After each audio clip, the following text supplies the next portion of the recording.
Quinta-feira é dia de Pátria Agronegócios aqui no Bom Dia Agro, para a gente falar com o Matheus Pereira, diretor da consultoria. Bom dia, meu amigo, seja bem-vindo, é sempre um prazer recebê-lo. Antes de começar, já tinha gente aqui perguntando de ti hoje. Bom dia, Carla. Bom dia a todos que estão nos assistindo. Prazerão estar aqui.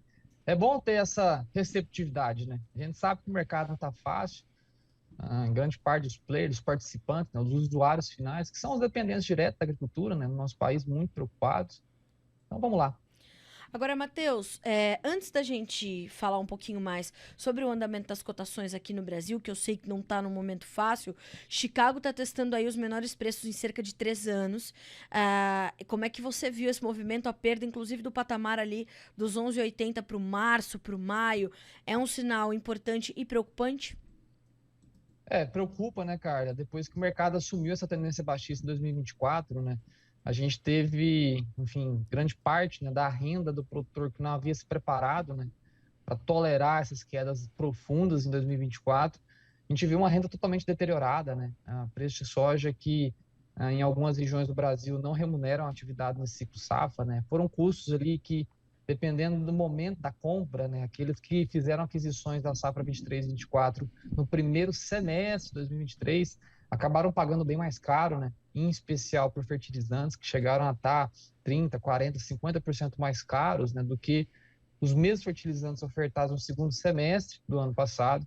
Então, existem sim casos, né, Carla, com toda propriedade, eu digo que não fecham a conta nos atuais patamares, então gera-se muita preocupação, que é normal, né? Enfim, só quem está do outro lado, só quem já viveu na pele, né? Realmente a dor, né, de passar o ano como um todo, né, e não ver sobrar, que se preocupa com tanta intensidade como tal, né? Então, o mercado está preocupante, é um mercado que dificilmente, cara, cria uma inversão da noite para o dia, no tal momento. A fotografia que foi tirada sobre o mercado da soja hoje no planeta é uma fotografia um pouco embaçada, um pouco distorcida do que é realmente a realidade, cara. Matheus, hoje começa não, né? Mas hoje o Outlook Forum do USDA, que é o Departamento de Agricultura dos Estados Unidos, no seu evento que começou, você estava me dizendo, na segunda-feira, começa a trazer os seus sinais para a safra 2024-25 dos Estados Unidos. E aí são números importantes, apesar de sabermos que esses números ainda vão mudar muito até o início efetivo da safra. Então, área plantada, ou área dedicada ao plantio, não sabemos se vai ser plantada, mas área, produção, produtividade, estoques, né? O mercado trabalha com expectativas em torno desses números. São números que podem agravar essa pressão em Chicago para soja, podem aliviar um pouco para milho. Quais são as suas expectativas em torno desse evento, desses números e o impacto que ele pode ter sobre as cotações? Olha, primeiro, né, o que é esse fórum, né? É um fórum que acontece sempre em meados do mês de fevereiro, tá? Ele começa ao começo da semana, porém, assim, eventos mais políticos, né? Ele só começa de painéis mais técnicos, né? Na segunda metade, realmente, da semana. Então, hoje temos ali a abertura, né? Por volta das 10 horas aqui no horário local de Brasília, com os técnicos, né, do USDA trazendo estimativas não só do que a gente tanto fala de soja, né, mas grandes outras culturas, né? Então, todas as grandes culturas são tratadas durante o fórum do USDA. Temos representantes do Brasil por lá, do Ministério da Agricultura, né, que estão também em comitiva dentro desse evento, né, de grande magnitude. E o que ele trata, né? Ele trata de projeções do próximo ciclo. Vale lembrar, Carla, que até o momento o USDA ainda, né, não sequer trouxe, né, estimativas de qualquer cunho, né, para a safra 24 e 25 dos Estados Unidos. Uhum. Safra 24 e 25 é essa que vai ser semeada agora, começa no finalzinho de março, se prolonga ao mês de abril, aquece ao mês de maio e só conclui o plantio no começo de junho. Então, essa safra, nova safra 24 agora dos Estados Unidos, já é o calendário agrícola, né, 24 e 25. A soja brasileira está sendo colhida agora, ela compete com a soja norte-americana que foi colhida em 2023, que é a soja que está disponível no mercado hoje sendo ofertada. Que, diga-se de passagem, Carla, a soja norte-americana é muito mais cara disponível do que a brasileira hoje, né? Temos aí o maior desconto da história do Brasil da soja brasileira base porto aqui no nosso país. Então, esse fórum ele serve para quê? Para trazer as primeiras projeções estatísticas sobre a nova safra norte-americana. Quais são as expectativas? Hoje, olhando puramente para preços, né, contratos Chicago de safra nova, que para a soja é novembro, para o milho é dezembro, temos ali, Carla, uma vantagem, né, financeira, uma vantagem de preços absolutos que justificariam os produtores norte-americanos a semear mais soja nesse ciclo safra. As expectativas do mercado estão um pouco controversas, né? Algumas entidades de pesquisa dentro dos Estados Unidos, privadas, né, não governamentais, já fizeram a sua pesquisa, o dever de casa, e acabaram concluindo que, ainda assim, por mais que os preços possam parecer vantajosos, tendenciando a ampliação da área de soja, existem mais produtores ainda, né, querendo incentivar o cultivo do milho. E por histórico, né, o milho, por tradição, é uma cultura que é mais dependente internamente de cada país produtor, como no Brasil, né, assim também nos Estados Unidos, pouca dependência de exportação, apesar de existir a sua relevância. Então, é um relatório, sim, cara, bem esperado pelo mercado, que já começa a desenhar essa fotografia da safra 24 e 25 para o território norte-americano. Matheus, eu imagino que essa semana é uma semana é, mais fria ainda para o mercado, né? Porque além do feriado da China, nós tivemos o Carnaval no Brasil. Ontem, na quarta-feira de cinzas, muitos operadores ainda não trabalham, muitas empresas ainda não estão atuando a pleno vapor. Então, eu imagino que seja uma semana mais fria. Os negócios, portanto, aqui no Brasil, os novos negócios continuam ainda muito escassos, muito raros? Sim, Carla, isso acontece a cada 6, 7 anos, se eu não estou enganado, Carla, onde que o nosso carnaval, né, ele Hum, coincide com o feriado de Ano certo. Novo Lunar Chinês, né? O nosso Natal, Ano Novo aqui é o período, né, por tradição, quando nós aqui, né, no Ocidente como um todo, né, nas Américas, em grande parte da Europa, reúne com as suas famílias, né, para a gente ter aqueles momentos de celebração, aqueles momentos de gratidão a Deus, né, como é o caso do Natal, como é o caso do Ano Novo, por mais um ano chegando, né. Os asiáticos, né, no caso dos chineses, eles comemoram a virada de ano, né, ao fim de janeiro para fevereiro. E a cada 6, 7 anos, né, coincide do nosso carnaval também, né, incidir para esses períodos ali no começo de fevereiro, como foi o caso desse ano. Então a gente teve sim uma semana muito parada, né, muito paralisada. A gente teve tanto a parte chinesa, né, que vai retomando os negócios apenas na partir da segunda-feira que vem. Tá?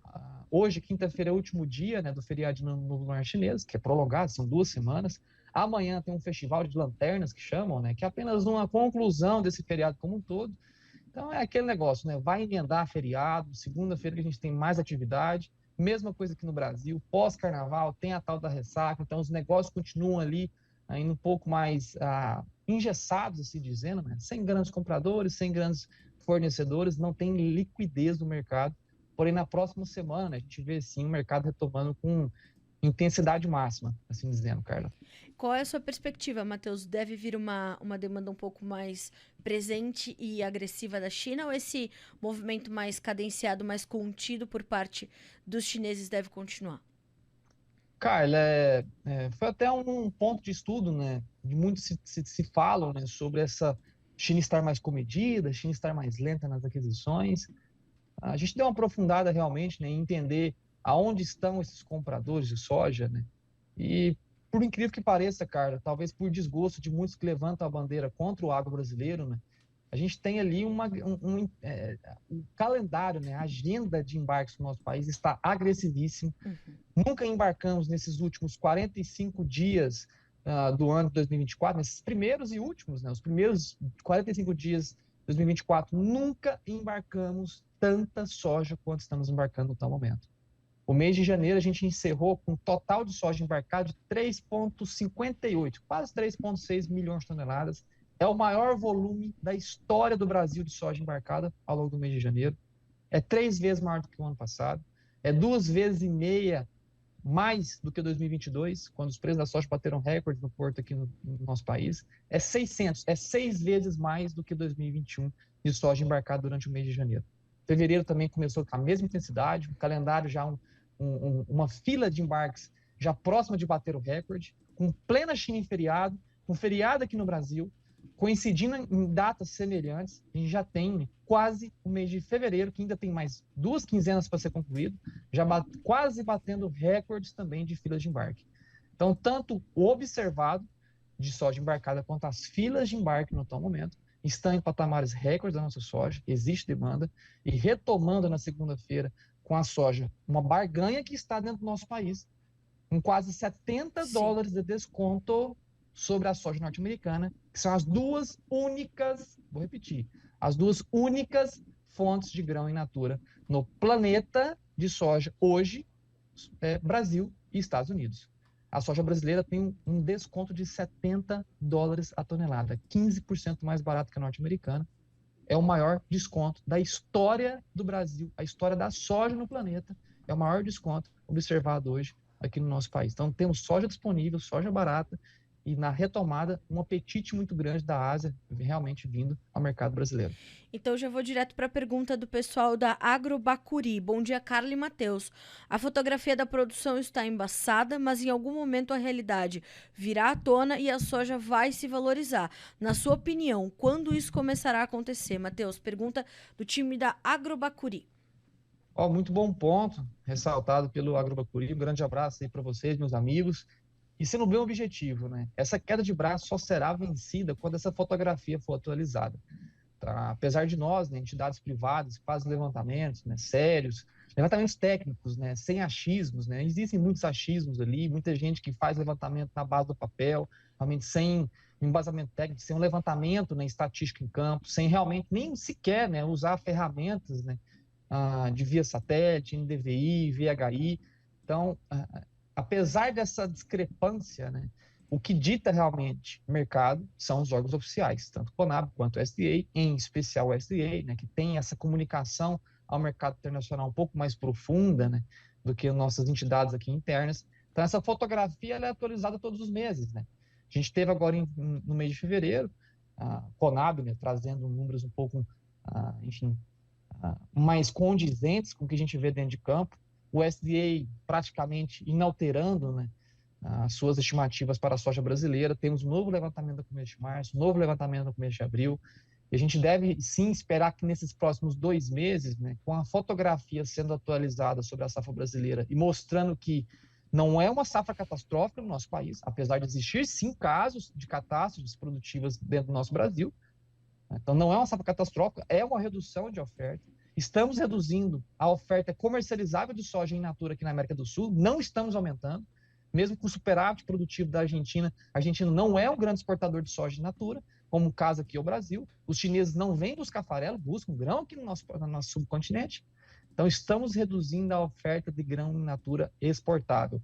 Essa fotografia ela tem que ser repassada nos próximos meses, sim. A Agrobacuri, a gente deve ver um mercado um pouco mais conscientizado, né, com mais relatos de safra, mais resultados de campo, mostrando que realmente não está sobrando. Pelo contrário, pode ser que falte realmente produto por tanta demanda que existe hoje, tanto interno para esmagamento quanto para exportação no nosso Brasil. Matheus, o Ronaldo Sobreiro nos diz o seguinte: bom dia, só o Brasil tem soja, os Estados Unidos está comprando aqui, não tem soja, só gelo. Ah, tá uma nevasca louca lá, agora entendi. Quanto foi vendido nessa safra e neste ano? Acho que a gente pode trazer um panorama do Brasil e dos Estados Unidos para a gente fazer essa comparação. O programa de exportação dos americanos está bem lento, né, Matheus? Tá lento, tá, Carla? É um movimento, né, que a gente tem observado já desde 2018, no estopim, né, da guerra comercial dos norte-americanos com os chineses, né, impulsionada principalmente por Trump. Então, essa corrida pré-eleitoral agora, né, que tem duas frentes fortes, né, aonde existe sim uma frente muito forte republicana por parte de Trump, né, em possivelmente se reeleger esse ano. Os próprios produtores norte-americanos entendem, né, que realmente a reeleição de Trump, como já foi dito, redito e reafirmado recentemente, Trump deve intensificar mais ainda a guerra comercial contra os chineses, né? Então, existe esse medo realmente desses produtos, né, dependentes de exportação, como o caso da soja norte-americana, venha, enfim, a ter grandes problemas no futuro para os produtores dos Estados Unidos. É até um benefício aqui para o Brasil, né? A intensificação do conflito Estados Unidos-China acaba aumentando ainda mais a dependência chinesa sobre o Brasil, tá? Não vem com esse papo de, Brasil é dependente de China. A dependência é mútua, tá? Não existe outro player possível, né? Ali até ressaltando a pergunta, não existe outro representante de oferta possível a abastecer a China que não seja o Brasil. Não existe outro. Não é Estados Unidos, sequer a Argentina. A Argentina não enche os buracos dentro da China com soja in natura. Então, realmente, é um cenário de longo prazo. Os norte-americanos não possuem um excedente exportável, tá? Mesmo com as exportações, Carlos, gradativamente desacelerando desde 2018 dentro do território norte-americano, o consumo interno, né, por ampliação das políticas de biocombustíveis, né, dentro do território estadunidense, acabam esmagando o soja com mais intensidade no território norte-americano. Os Estados Unidos teve uma quebra de safra. Eu vejo muita gente falando aí que coisa que não sabe o que está falando, sabe? Que falam que os Estados Unidos não teve quebra de safra. Teve sim, foram mais de 10 milhões de toneladas de soja perdidas nesse ano. Tá? A gente saiu de uma safra de 126 para algo em torno de 115. Então foram quase 11 milhões de toneladas perdidas em território norte-americano de soja. Então, os estoques finais projetados para essa safra 23, 24 dos Estados Unidos são os menores estoques desde 2013. Então, a gente está falando ali de mais de 11 anos, mais de uma década de estoques pequenos, né, em território norte-americano, que não gera essa capacidade, né, de sobreposição da falta do produto brasileiro. Os Estados Unidos possuem grão? Hoje, sim, tá? Apesar dessas nevascas acontecendo, os norte-americanos ainda estão bem abastecidos, né? Acabaram de colher uma nova safra, né? Encerraram a colheita ali no finalzinho de novembro,